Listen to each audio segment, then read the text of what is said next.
Em nosso estudo de hoje é a lição 2 do livro Vida e Sexo e tem por título Família.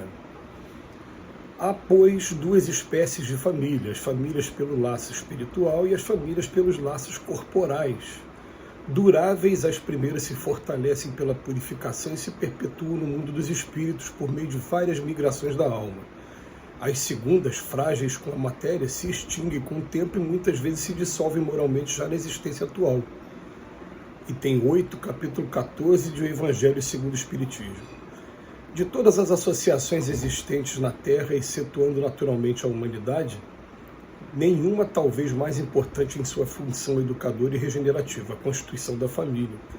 De semelhante agremiação, no qual dois seres se conjugam atendendo aos vínculos do afeto, surge o lar, garantindo os alicerces da civilização. Por meio do casal aí estabelecido, funciona o princípio da reencarnação consoante as leis divinas, possibilitando o trabalho executivo dos mais elevados programas de ação do mundo espiritual. Por intermédio da paternidade e da maternidade, o homem e a mulher adquirem mais amplos créditos da vida superior. Daí as fontes de alegria que se lhes rebentam do ser com as tarefas da procriação. Os filhos são liames de amor conscientizado que lhes granjeiam proteção mais extensa do mundo maior, uma vez que todos nós integramos grupos afins. Na arena terrestre é justo que determinada criatura se faça assistida por outras que lhe respiram na mesma faixa do interesse afetivo. E de modo idêntico é natural que as inteligências domiciliadas nas esferas superiores se consagrem a resguardar e guiar aqueles companheiros de experiência volvidos à reencarnação para fins de progresso e burilamento. A parentela do planeta faz-se filtro da família espiritual sediada além da existência física, mantendo os laços preexistentes entre aqueles que lhe comungam o clima. Arraigada nas vidas passadas de todos aqueles que a compõem, a família terrestre é formada assim de agentes diversos, porquanto nela se reencontram comumente afetos e desafetos, amigos e inimigos, para os ajustes e reajustes indispensáveis ante as leis do destino. Apesar disso, importa reconhecer que o clã familiar evolve incessantemente para mais amplos conceitos de vivência coletiva, sob os ditames do aperfeiçoamento geral, conquanto se erija sempre em educandário valioso da alma. Temos dessa forma no Instituto Doméstico uma organização de origem divina, em cujo seio encontramos os instrumentos necessários ao nosso próprio aprimoramento para a edificação do mundo melhor. Emmanuel ele utiliza inicialmente uma passagem do Evangelho segundo o Espiritismo, capítulo 14, que vem trazer um conceito, que é um conceito que é novo em relação às religiões em geral. Porque enquanto as nossas sociedades do passado eram divididas em castas, em grupos sociais, ele vem falar para a gente, não, a gente vai ter um conceito de família consanguínea, família pelos laços sanguíneos, que essa todo mundo sabe o que é, né?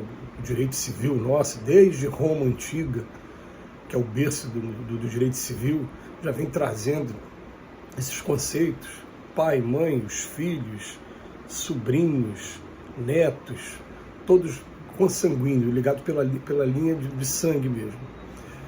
Ou até por afinidade, quando também trazem o cônjuge e a família do cônjuge junto.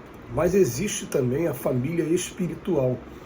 E a família espiritual, os espíritos fazem questão de dizer, né? Essas são as mais duráveis, são aquelas pessoas que a gente sente um prazer enorme em estar com ela, porque a gente sente afinidade, a gente sente ideias que estão indo para o mesmo canto, para o mesmo lugar, enfim. E a gente sente muitas das vezes uma alegria maior do convívio com um determinado amigo do que até mesmo com os parentes consanguíneos. Então eles falam para a gente, essa é a verdadeira família espiritual, porque ela está ligada pelo laço do afeto, e quando a gente desencarnar, acabar essa experiência nossa aqui na matéria, essa experiência de sintonia vai continuar existindo entre esses espíritos. Então ele vem falar para a gente o seguinte, depois da humanidade, olha que legal, né? Da história da humanidade, o mais importante acaba sendo o agrupamento familiar, porque é ali que vai estar reunidos os elementos para o nosso aprimoramento, para o nosso progresso, a nossa necessidade de evolução mesmo. Então, a gente como espírita vai começar a pensar assim, ó, eu sou um espírito imortal que fui criado um dia simples e ignorante por Deus. Hoje eu estou na condição de um espírito que habita um mundo de expiações e provas, um mundo que a gente ainda tem uma dificuldade muito grande ainda no aprendizado e na prática do Evangelho. Ainda nós estamos começando, já saímos da infância, né? Nós estamos começando a pensar em sair da adolescência para a fase da madureza. E a família é que vai reunir aquelas pessoas que vão estar nos ajudando, mesmo sem a gente perceber, ao nosso progresso. Então a família é a sala de aula dessa grande escola chamada Terra.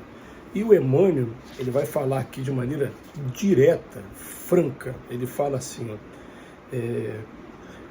nela se reencontram comumente afetos e desafetos, amigos e inimigos, para os ajustes e reajustes indispensáveis ante as leis do destino. Porque a gente vai conversar sobre família, e a gente vai chegar à conclusão de que não existe absolutamente família fácil aqui na Terra. E a gente vai, em primeiro lugar, vestir a carapuça, né? Por que não existe família fácil? Porque nós ainda temos muito egoísmo, vaidade e orgulho, e as coisas têm que ser do jeito que eu quero. Então é uma tendência natural de aquele que tem um pouquinho mais de poder, um pouquinho mais de força física, quer sujeitar tudo ao seu capricho, e alguns se submetem, mas se submetem pensando assim, um dia vai chegar a minha vez de também fazer as coisas do meu jeito. E a gente vai assim, de encarnação em encarnação, colocando esse egoísmo para fora.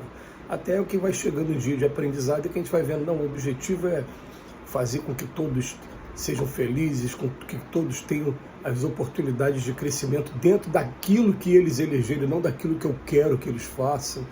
E assim a gente começa a trabalhar essa ideia do amor ao próximo como a si mesmo, do respeito. Mas a gente vai perceber que é na família que a gente vai encontrar os grandes desafios. A gente vai, quando falar de casamento, né, a gente já vai falando assim, quando você está antes do casamento, aquela fase de namoro, no namoro a gente procura esconder os nossos defeitos, mostrar o que a gente tem de melhor, usar a melhor roupa, né, frequentar os melhores lugares, para meio que fazer uma propaganda da gente mesmo. Mas quando casa, na hora que casou, selou o compromisso, e quando eu falo casar não é só civilmente, a pessoa da união estável, vai morar junto. Quando começou a dormir na mesma cama, habitar o mesmo teto, vão vir os desafios. Aí ali vai aparecer em primeiro lugar, um fica desempregado e o outro tem que ajudar, um apresenta uma doença para o outro ajudar a curar, daqui a pouco vem os filhos trazendo seus problemas também, vem para esse cenário aqui da Terra, né, trazendo dificuldades de relacionamento entre si e às vezes entre pais e filhos também. E a gente vai começar a pensar, por que isso acontece? Por que Deus está promovendo isso? Será que alguém joga dados ao acaso e fica se divertindo com o fato de a gente não conseguir equilibrar os nossos relacionamentos? Ou será que realmente tem uma função, um objetivo muito sério por trás dessa constituição chamada família? A gente lembra até que nossos amigos evangélicos usam um slogan, até parece às vezes colado nos carros, família, um projeto de Deus. É um projeto maravilhoso, porque é ali que vai acontecer o burilamento, é ali que eu vou me conhecer de verdade. Eu não tolero esse tipo de coisa. É ali que eu vou descobrir que a educação, ela precisa de dedicação. Então só educa quem ama, porque quem não ama vai desistir muito rápido do processo educativo, vai deixar a coisa ao Deus dará mesmo. Agora, se você ama de verdade, a gente vai perceber que a gente vai começar a entrar de cabeça. Eu vou encerrar aqui um exemplo maravilhoso que eu assisti de calopsitas. Olha só que coisa interessante, em que a fêmea, depois de colocar os ovos, ela morreu, teve uma parada cardíaca, e o macho fez todo o papel da fêmea, ficou chocando os ovos até que os filhotes nascessem. E você começa a ver que, pelo exemplo do mundo animal, o que a gente tem aí pela frente com relação ao conceito de família. Que Jesus nos abençoe hoje e sempre.